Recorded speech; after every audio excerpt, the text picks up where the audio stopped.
Jeremy Gill with Albuquerque Armory and Practical Defense Training.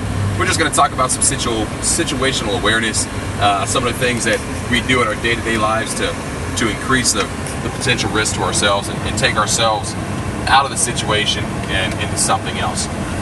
So something that I have to challenge myself on a daily basis, and that I see other drivers doing and pedestrians even, is I get to a stoplight, I go to my phone. I pick up my phone, I check Facebook, Twitter, Instagram, a mail, text message, whatever it is.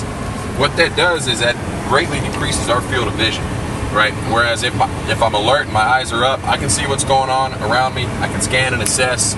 I can check my rear view mirror. I see what's going on. If there were to be a potential threat, I can identify that and react accordingly. If I reduce my field of vision, I go down and I'm looking at the 4.5-inch screen of whatever cell phone or smartphone that I'm using, all of that stuff becomes second or third priority for me. And I can't identify that. I won't be able to identify that in a fast enough time frame to react and either get myself out of that situation or react accordingly to potentially save my life.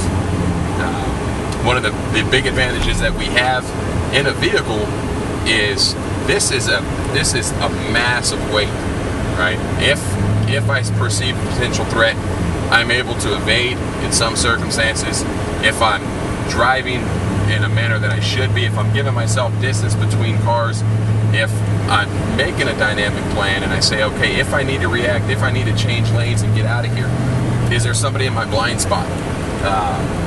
Where am I going to go? How am I going to react? Is there enough distance between the car in front of me and behind me to brake? If I jump a curve, am I able to do that? What obstacles might be in my way at that point? But it's giving myself the opportunity in and out. That way, if a threat does present itself, I don't necessarily need to go to deadly force. I can escape and evade. Coming up to the stoplight, when we were learning how to drive, we were told a 3-car length rule, and unfortunately, if we do that now, somebody's just going to cut us off. So for me, what I like to do is I like to leave myself 2 or 3 bumper lanes.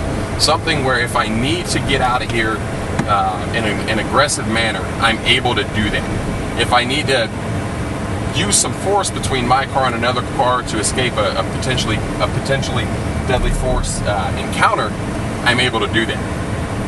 Right. So as I pull up to the stop sign, I'm going to give myself enough distance between myself and the car in front of me. I don't want to create so much distance that somebody can come in here and cut me off and take that away from me. But I'm still able to, if I need to react at this point and I need to do something to get out of here, I have a little bit more space to do so. Even if that's simply, if somebody's approaching my car, crossing the street at this point, whereas now they might be on a direct path but there's a straight line between that person and my window.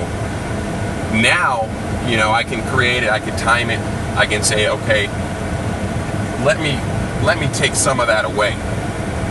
And by doing that, what I've just done is now if that person redirects his point of interest, if he goes from walking straight across the street to now he's coming at my driver's side door, well, now I understand that I might need to prepare myself to encounter this person. It might not. It's not necessarily a deadly force, self-defense deadly force encounter at this point, but I'm alerted that person is now interested in myself or whatever it may be. It might just be asking for money, but he might also have other devious plans. And now, at least now I know. I gave myself the opportunity to see if he's interested in myself or is he crossing that street. So these are some things that I'm doing as I'm driving. I'm looking, I'm planning. I like to be in the middle lane for the most part of unless I have a turn coming up. That way I have 2 different avenues of escape if I need to.